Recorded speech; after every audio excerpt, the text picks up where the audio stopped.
All right, man, I'm going to end on this. It's March, baby.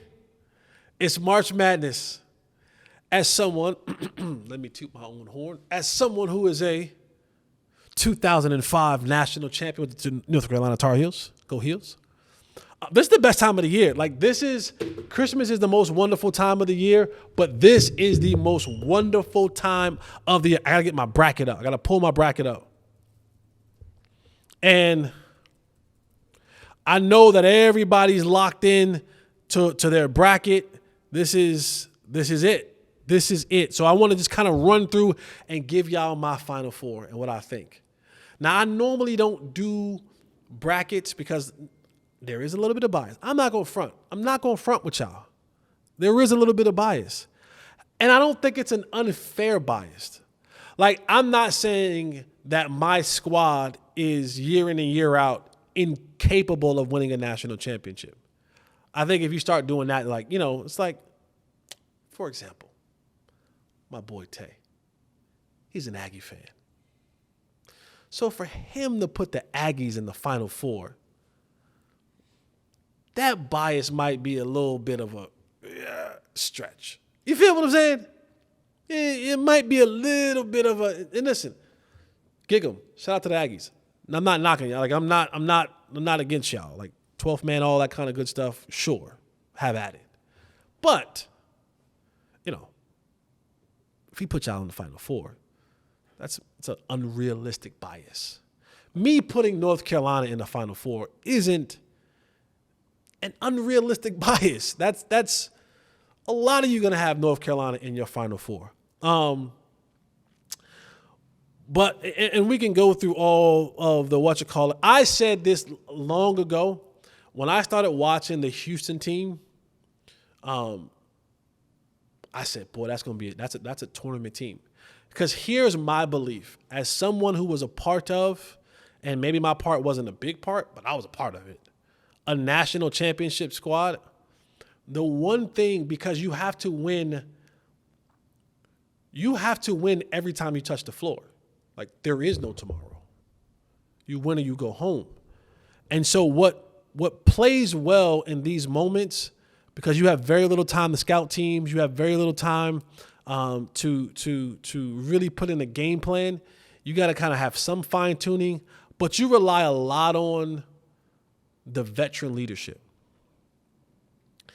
And Kentucky, for an example, has been a team that has had an immense amount of talent. Like, when you just take a minute, you think about the teams that John Calipari has had as Kentucky. You think about, Bam Adebayo, AD, Devin Booker, Malik Monk, John Wall, who's the other guard? De'Aaron Fox, Boogie Cousins, Tyrese Maxey. The list just goes on and on and on. And Cal has put so many guys into the NBA, and not dudes are just like, oh yeah, well, he had to go to the G League and he got drafted. He was an invitee. No, lottery picks for sure, dudes. He got one championship to show for it. Think about that. Think about the team that he's put together. And I think a lot of that is because most of the teams that make a run to the championship, this is just my firm belief, veteran guard leadership. If you got junior, senior guards, a point, a two, I don't care what your big man is.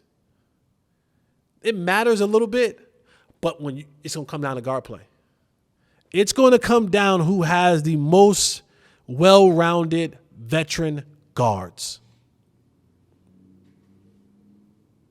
When North Carolina lost to Villanova on the last second shot, we had guards, they had guards.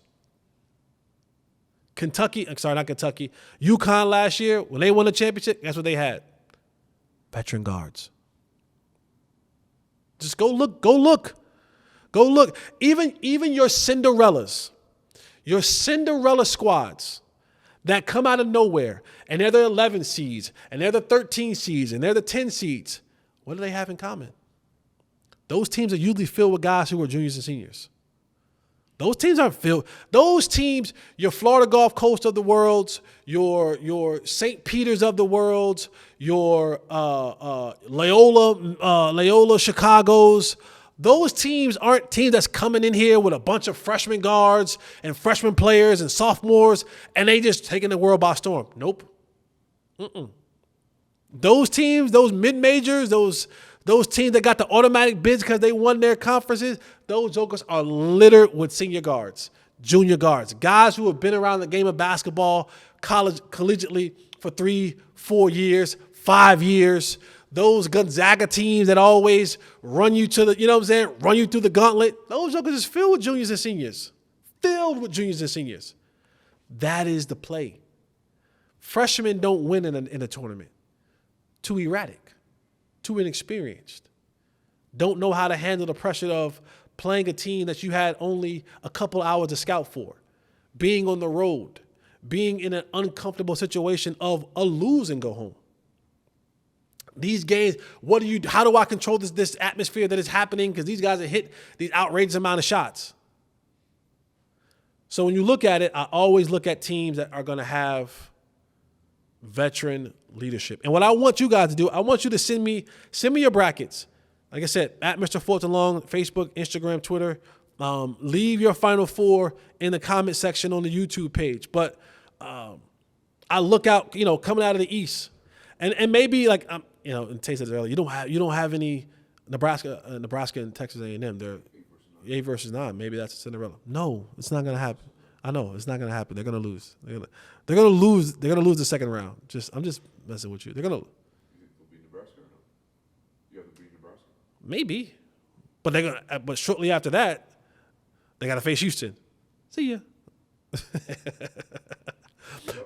It could be. That's the greatest part about the tournament.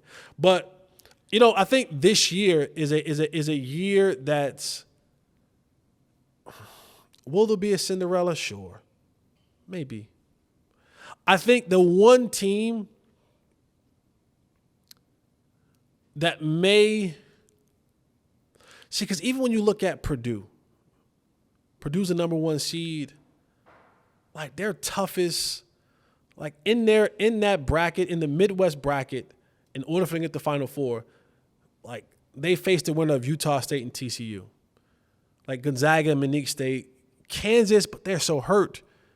Oregon, who just won the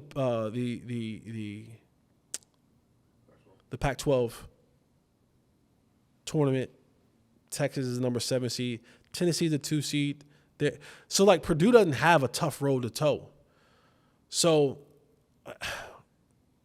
my Final Four that I'm going to go with, because I'm not going to bore you with all of, coming out of the East, I think UConn is a tough team. Coming out of the South, give me Houston. And I know this is not like, this is all number 1 seeds. I get it. Like I just feel like these are the best teams in this bracket.